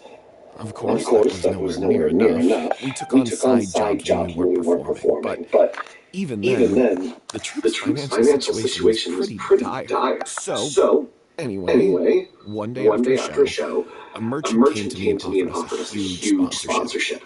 In return, we just had to provide the audience with their drinks during performances. It seemed like a win-win. So I said yes to it on the spot without consulting the director. It was only when the merchant came to deliver the goods that I realized the drink in question was synth. Isn't that the drink peddled by the culprit behind the serial disappearances case? I remember that it induces a state of euphoria, but it also causes significant harm to the body. I freaked out when I saw the boxes. And I told the director everything right away. She was completely shocked as well. But she didn't reprimand me for making the decision without consulting her. Instead, she contacted the merchant and stated that the troupe could not agree to this collaboration. The merchant was furious, berated us for going back on our word and threatened to sue us for damages. The amount was astronomical. There was no way we'd be able to pay. And then I was going to sort it on my own, but the director stopped me. She said that this was an issue for the whole troupe and it wasn't my fault. But things only got worse from there. The synth merchant just went up, and suddenly the director told us all to leave the city one day. I knew then that things must have reached a boiling point. Oh man. This whole thing was my mistake. I didn't dare to tell any of you the truth back then. And after the director disappeared, I was even more afraid to say anything. You brought the director to the attention of those dealers. Your mistake gave him a motive to kidnap and murder her. Yeah. I got Aurelie killed. There, I said it. Happy now? Hey, don't say that. You traitor! You knew Aurelie was in danger. Why in God's name didn't you tell us? What do you mean? You were afraid. This was a life and death situation. We couldn't have saved her. How could you be so stupid? Hey, Paul, calm down! Please, try not to get too worked up. Yeah, listen to him. You need to stay calm. For the troop's sake, please. Stay calm? How can I stay calm? This guy got Aurelie murdered. She was the love of my life. And he has the gall to try and hide us, claiming that he kept his mouth shut for the sake of the show. How about taking some responsibility for what he's done? All I can say is I'm sorry. Truly. I wanted to apologize to everyone in the troupe, but that won't bring back the director. What good is my apology now? I'm just a coward who made an awful, terrible mistake that I can never take back. Beat me up if you want. Kill me if you prefer. It's what I deserve. End my life. So I can meet the director and apologize to her in person. Get out of my sight. Go, get lost. I don't ever want to see your face again. Oh, come on, people! That's enough! You've screamed and shouted at each other for long enough. Now pipe down, both of you. Can you stop conflating the show on stage with your real-life relationships and the truth? You keep saying that you want to use this final performance to pay tribute to your director and celebrate her life. How can you do that if you're just using it as an excuse to vent your own emotions? You're right. I'm sorry. On stage, the lead role is the focal point of the audience's attention. And you're all used to seeing the director as the heart of the troupe. But in her own life, her greatest desire wasn't to be the center of attention. I could tell how much she loved you all, and how much she loved the troupe. What she wanted was to build a warm home for all of her brothers and sisters. To shield you all from the storms that rage in the world outside. That's how you should remember her. I understand why you're trying to make her the hero of the story, but isn't she your hero already? After everything she did for you? Yeah. So think hard about what that means. And then think again about what you hope to achieve by arguing with each other. If you really hate each other and can't reconcile your differences, then you could just call it quits now. My Why bother bother with the final performance if a group is already fractured? But you can't bring yourself to do that, can you? You cared too much about Director O'Reilly and the home she built you all to let go. Yeah. What are you laughing at? I don't I don't see see what's so funny. Sorry, I didn't mean it that way. It's It's just that for for a a moment there, it it felt like our director was back with us again. If she'd seen Paulo and Beaumont at each other's throats like that, she would have scolded them exactly like you did, in that same stern voice.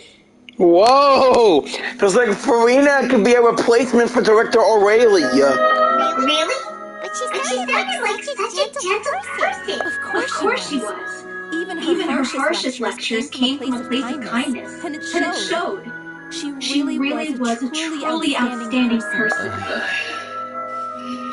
What you said, it really puts everything into perspective. No kidding. I'm truly sorry. I really meant for this to be a genuine apology, but I ended up making it all about me and my self-pity. It's all right. Let's save all this for after the performance. So, Vandy, what are we gonna do about it? Clearly, everyone needs to take a step back for now and reflect on what really matters. When When emotions are running high, things get lost in the fray.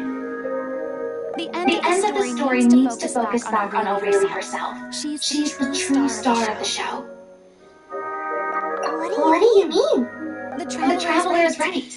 You once investigated that underwater synth base and recovered items belonging to the victims. Oh man, because I didn't notice my line. If you could find anything that O'Reilly left behind, perhaps we can get a better sense of what she went through in her final days. Oh, it's worth a shot. You really think that's possible? I trust that nobody would object to the ending of the story being based on O'Reilly's true feelings. No. Well, we'll leave this in your capable hands. Come, let's pay a visit to the Palais Marmonia. The rest of you, head back to the rehearsal location for now, and wait for our good news.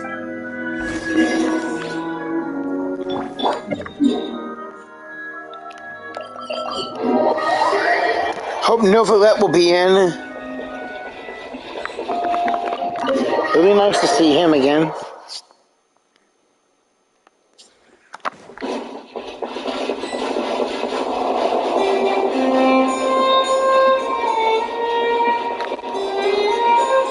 Oh, alright then. You want to review some recovered items connected to victims of the serial disappearances case? But that case has been closed for quite a while now. Still, since you were the ones who discovered and submitted the evidence in the first place, you don't actually have to submit an application. Okay, please hold on. I'll have someone dig them up. Thanks to Dean. So, this is all O'Reilly left behind. Just Whatever she was carrying on her person and this tattered old notebook. Hey! It's first time! And sketches too! Looks like they show where the different parts should be placed on stage. Let Let me me take a look. Maybe Maybe there's something in here from after she was kidnapped. Aha! I I found something. To whoever discovers this diary. Let's Let's see. see. Looks like she kept a detailed record of her captor's actions. She even mentions the truth behind the experiments on dissolving young women. If we'd had the chance to examine this notebook carefully back then, it would have been a conclusive piece of evidence proving Vache's guilt. Vache took so many lives. It's still unthinkable how many victims he had. I guess O'Reilly must have written all of this down in the hope that her records would one day be of use to investigators. Wait, it cuts off. Something wrong? Her handwriting here gets patchier and more illegible by the line. She probably didn't have much strength left. Her final words are, I'll let you read them for yourselves. What is it?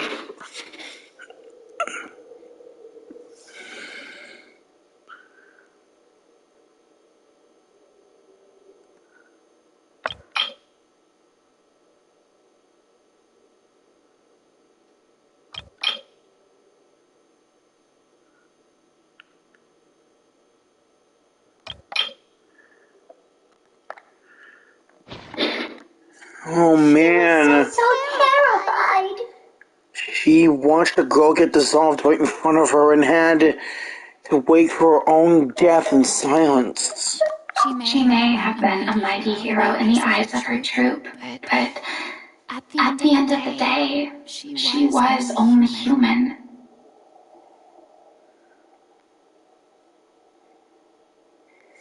I can't bear to think how painful and lonely her final days must have been.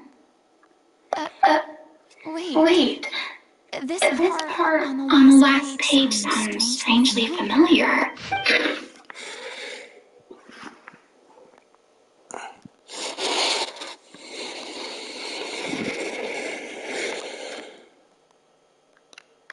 If you become human, you can reveal your secret to no one.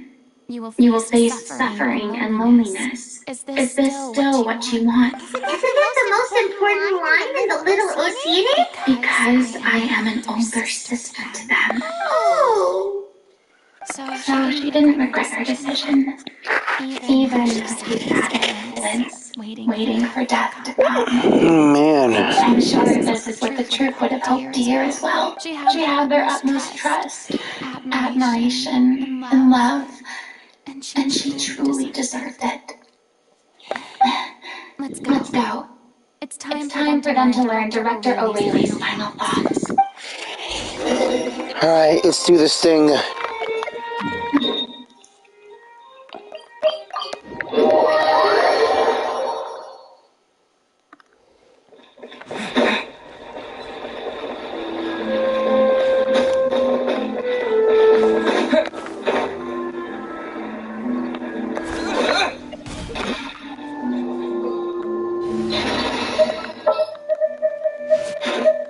Let's finish this swiftly. As per our contract.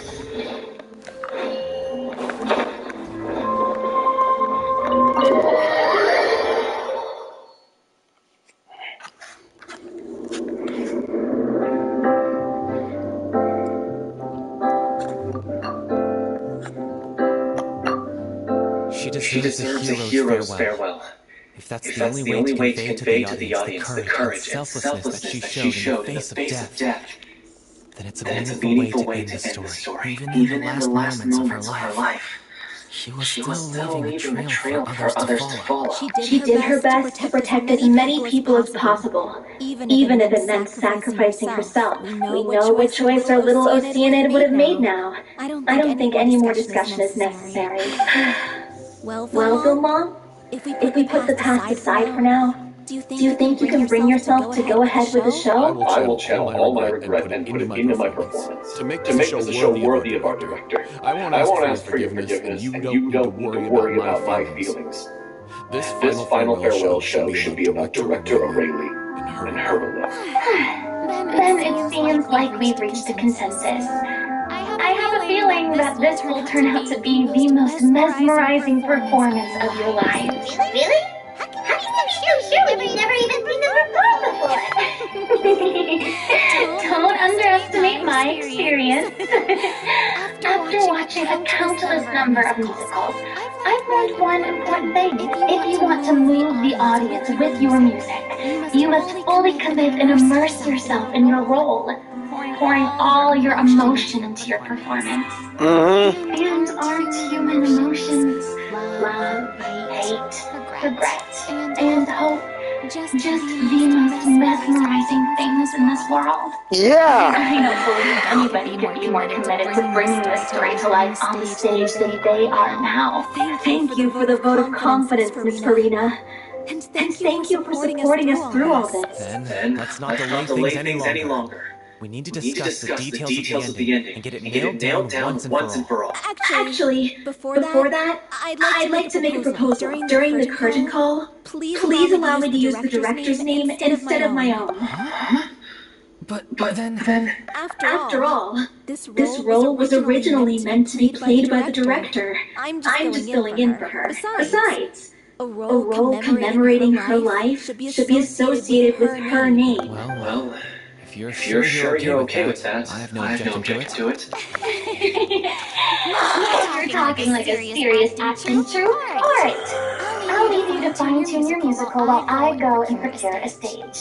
Procure a stage? Oh, it's okay. Our usual place doesn't need a reservation. That place? Oh, don't be silly.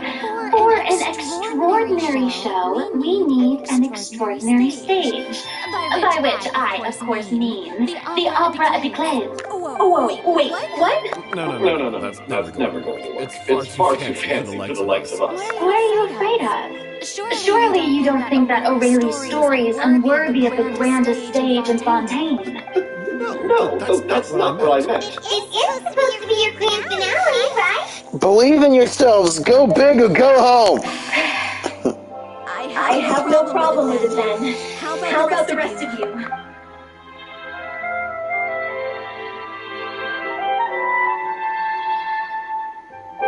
I'll take your silence as a yes.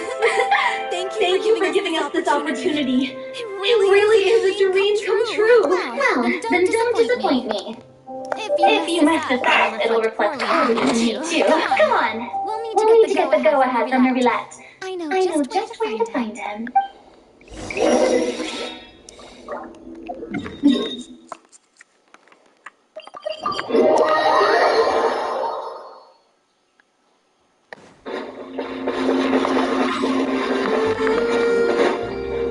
Hey, look at that. Looks like I guessed right. You were just guessing? Novelette! I knew you'd be here. I'm here merely for a short break. It has been a while, Miss Furina. And you too, traveler in Paimon. What might I assist you with today? I would like to book the Opera Epiclese for an event. You see... I understand. The process for booking the Opera Epiclese is complex and can be somewhat cumbersome. But given that the request is coming from the three of you, I see no reason to make things unduly difficult. The story of the little Lucien is most fascinating. I'm looking forward to seeing it performed on stage. Me too. We'll say, however, that I am surprised to see your passion for the performing arts rekindled after all that has happened. What do you mean? Do I look excited? Yes. This is the first time that I've seen you like this since your departure from deityhood. At first, I just felt bad about protecting them. So I wanted to learn a little bit more about their situation. But one thing led to another, and... well, here we are. In the past, we sat in our high chairs in the court, giving our opinions on isolated cases, all while knowing very little about the human stories behind each and every one. Maybe it's because I finally become an ordinary person and gained my freedom. But I've developed a great sense of curiosity about their lives. I'm truly delighted to see you find a new lease on life. Now that you've regained some confidence, have you had any thoughts regarding a return to the stage? Why would you suddenly ask a question like that? Well, if the little Lucien turns out to be a great success, it will no doubt become a classic. Many theater companies are certain to add it to their repertoire. The experiences and decisions of the protagonist Cleo are all modeled after your own. Naturally, this makes you eminently suited to playing the leading role. It would truly be a shame if you did not take this opportunity to allow audiences to enjoy your outstanding acting talents. Haven't I already made myself clear? I won't have to perform in any role ever again. No exception. Nor do I think it is any great shame.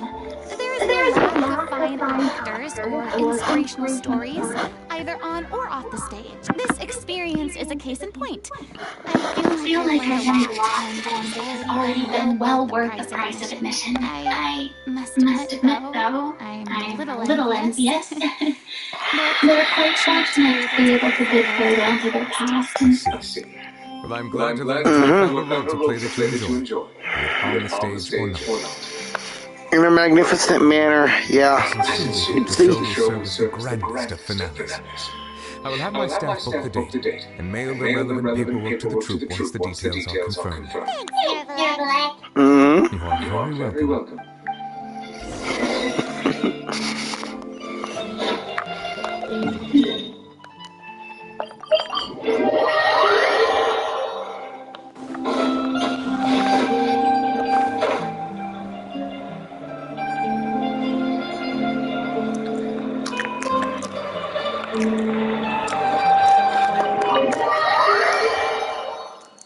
good girl. You're my good puppy. Yes, you are. It's done. The opera epiclese is booked. Thanks to my eloquent and impassioned speech, Monsieur Neuvillette was moved to provide us with a fitting stage for this special performance. We've had to fight every step of the way for this opportunity. But we now have all of the ingredients necessary to stage a truly spectacular performance. A touching story. A magnificent venue. And last but not least, a passionate and dedicated cast. Now, let's work together and make this show the best it can be. This is truly wonderful. The sooner we can finalize the ending, the more time we'll have to rehearse. Fiamari and I just went over some parts of the script and tweaked a few things. I think it's really going to resonate with the audience now. Communication is vital to any good performance. Look at us. We've come so far. I never could have pictured this scene a few days ago. Communication is also good between friends and family, too.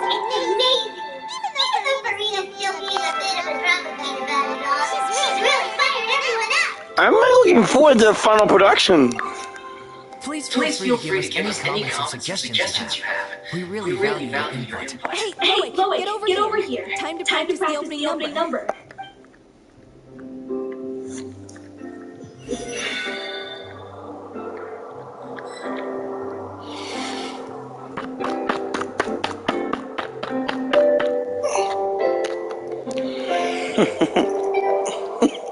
Look at us, we're hard at work at the play. Cursed Cleo. She stole the waters of life from us. She's a fraud, and she must pay for her crimes. This has nothing to do with her. The ignorance and hatred of our people is to blame. How can we hope to win back the water's favor if we don't change our ways? This guy could be useful. Take him hostage. If Cleo wants him back, she'll have to show herself. Leave this place, a little Lucy in it, and never, ever look back.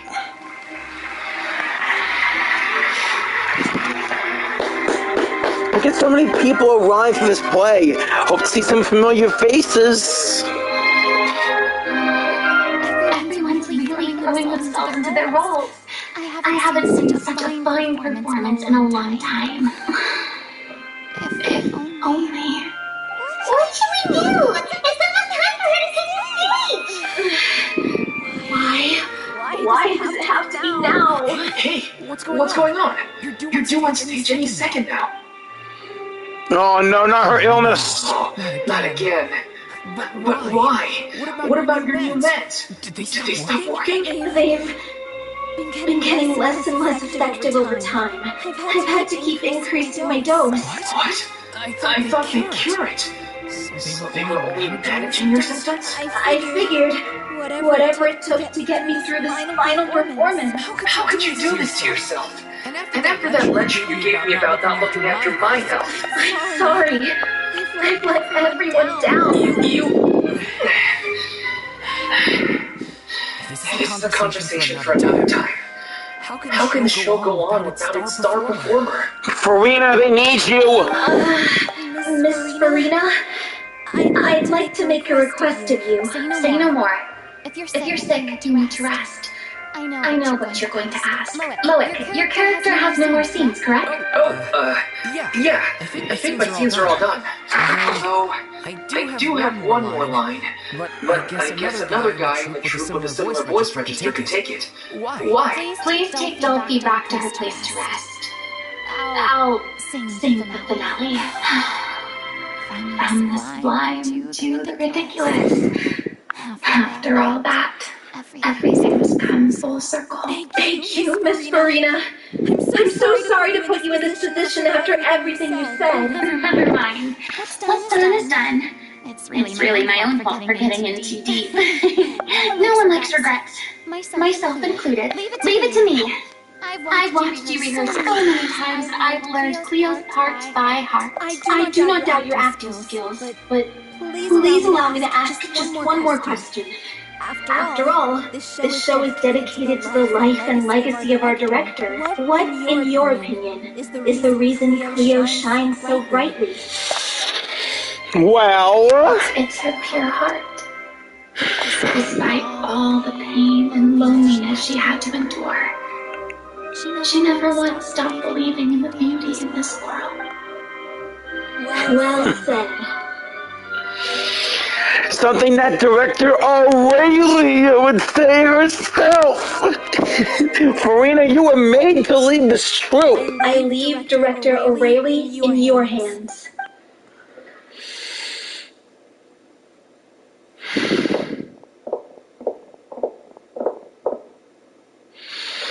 Come on, Furina.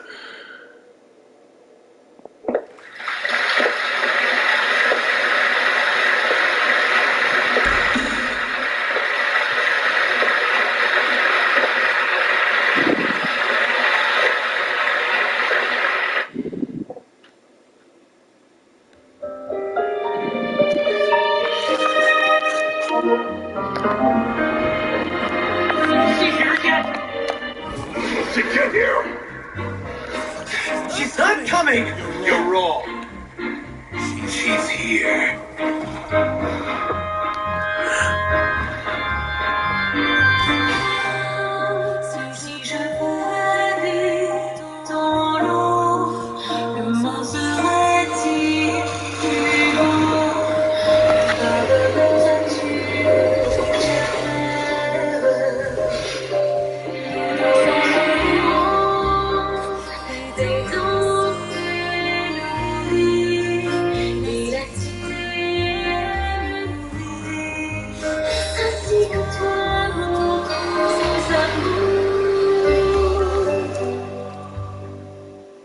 What about your wish?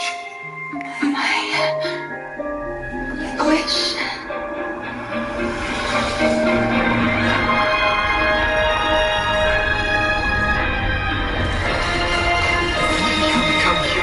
You can reveal your secret to no one. You will face suffering and loneliness.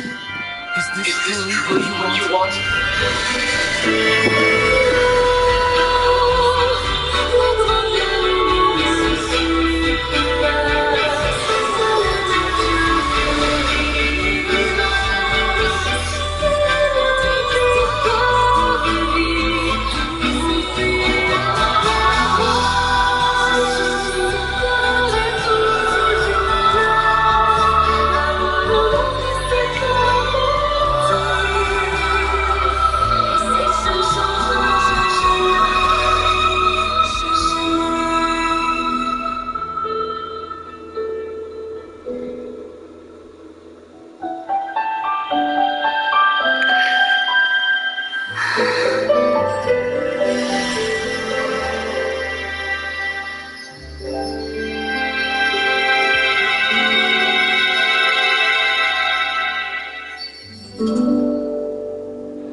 They loved it. They loved it. Thank you. Thank you. Who's that lady coming on the stage just now? She hasn't been seen for a while now. But she just appears out of nowhere. Gotta say though, her acting skills are as superb as ever. The little Oceanid, Cleo, played by Aurélie Fumont.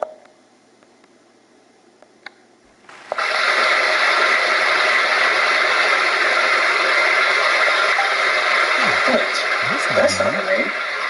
What's going on? I don't know. Maybe it's just a doppelganger. I've spent a lot of time out of the spotlight, and they didn't use my name during the curtain call either. Hopefully not too many people recognize me. It's too bad that I had to break the one clear rule I'd managed to make for myself. Even if I had no choice. Still, I have to admit that, despite everything, it felt good to be back on the stage again. Now that was like the whole thing of Furina's story, and she got her vision. Finally, we would like to give a special thanks to our artistic consultant and event coordinator, Miss Furina. Hey, that's not what we agreed on. Oh, so it was Furina after all. She's back. Honestly, what is he doing? He should have Hey, what about us? We got to thank the Traveler and Paimon! Don't be mad. This was a group decision. We just didn't want your contributions to go unacknowledged. After all, it's been the rule in Fontaine since ancient times that everyone's work, visible or invisible, is equally deserving of recognition. I know the rules, but it should still be applied on a case-by-case basis. I wasn't ready for this yet. No big deal. So it can happen. At most, you might be asked to sign a few autographs later. And look, you got your vision back. Oh, yeah? Well, since you think it's so easy, you can sign them for me. This is a great job, Mel, but can we talk about that crazy thing that happened during the show? He nearly gave Paimon a heart attack. Paimon flew over to where she was supposed to be, and when the fastest dropped her cross vision, and then suddenly, a real one caught them in the air! That... I've got no idea what happened there either. But hey, it worked pretty well, didn't it? It's both a Numa and an Ostia vision. Furina, you was made to be this nation's god. Although the audience has never seen such a realistic prop. Wait, what about Dolphy? I wonder how she's doing. Let's go check on her as soon as we finish clearing the stage. Yes.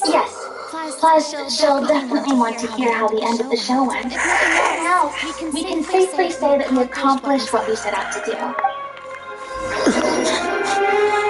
Furina got her powers back. Everyone enjoyed the show. It was so awesome.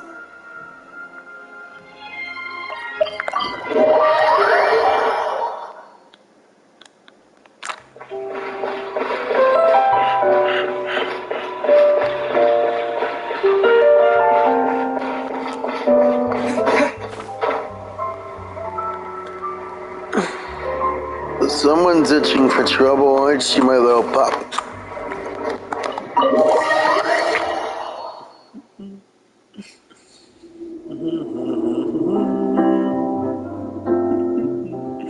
Look at you, you're such a good dog. Hey, guys. She's doing okay. Her condition stabilized after taking some of her original medication. From experience, though, I'd say she still needs a few more days of rest. How did the performance go? Was it a success? Did the audience like it? You'll be glad to know it was fantastic! Also, you're not gonna believe what happened while Furina was on the stage! You'll probably be able to read all about it in the speech for first thing tomorrow morning! That's wonderful. I'm so sorry I failed to see it through to the end. I guess I was wrong to try and tough it out to begin with. Don't worry about it. Like they told me after announcing my name during the curtain call, everyone's work deserves recognition. Even though you couldn't see it through to the final scene, the audience was very impressed by your performance. It's safe to say that you made your mark on this memorial show. Well, one way or another, we did it. I've had bad luck ever since I was born, so I never expect things to go smoothly in life. I'm just happy to know that we went out on a high note. That's all that matters. Blaming your bad luck again, are we? Maybe if you didn't push yourself past your limits so much, your illness wouldn't be flaring up all the time. Oh, don't you start. I don't have the energy to argue with you right now. You two clearly care a lot about each other. No kidding. I don't know what you're talking about. Try that again, mister. You mean we never stopped arguing with each other? Yeah, either stop arguing or make out.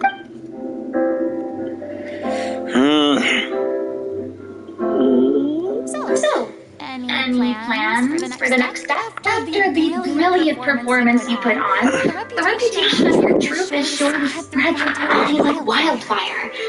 You won't have to disband if you don't want to. You could post on the rave reviews and license out the little Oceanet to the bigger theater troupes out there. That would do wonders for your financial situation. No, we should still disband.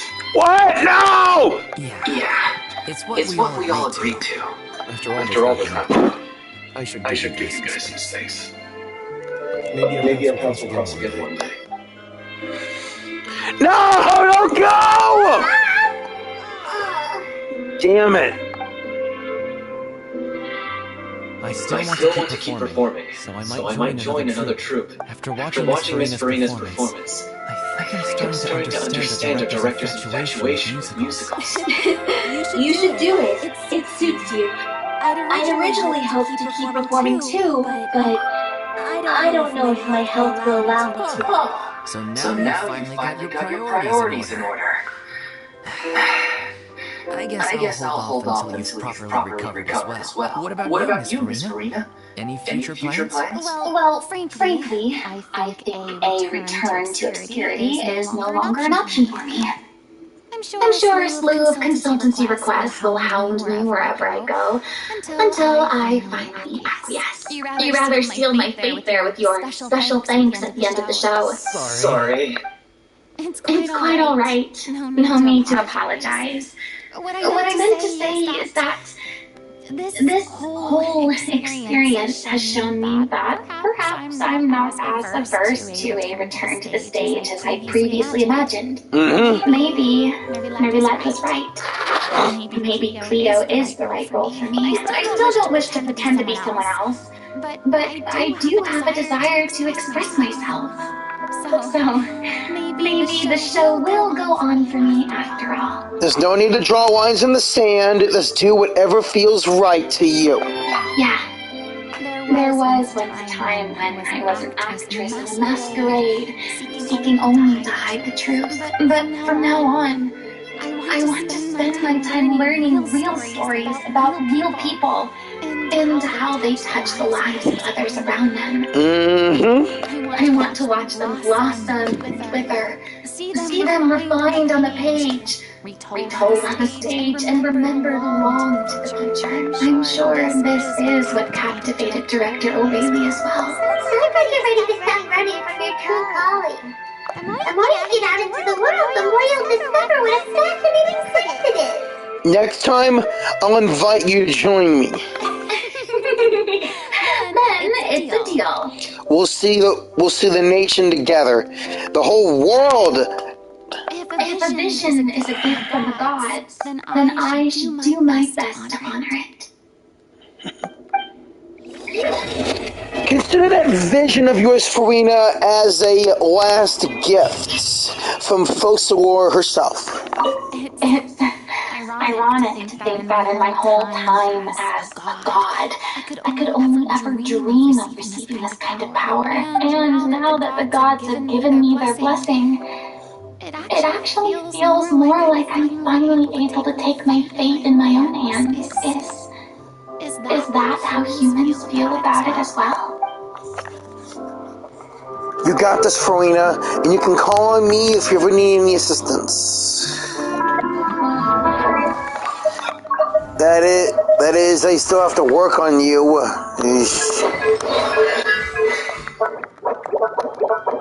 Wow.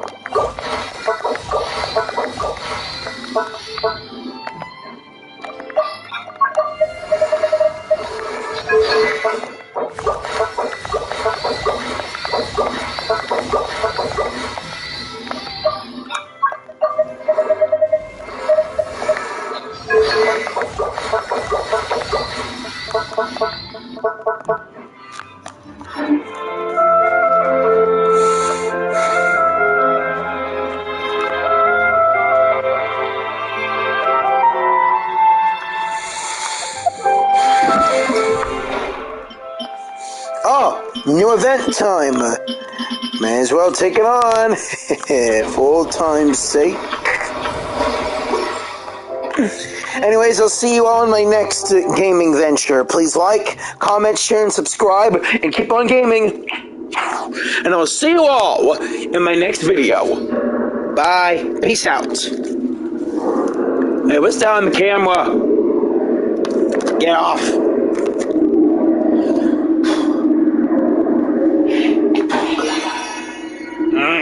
Alright, there we go. Okay, peace out. Bye.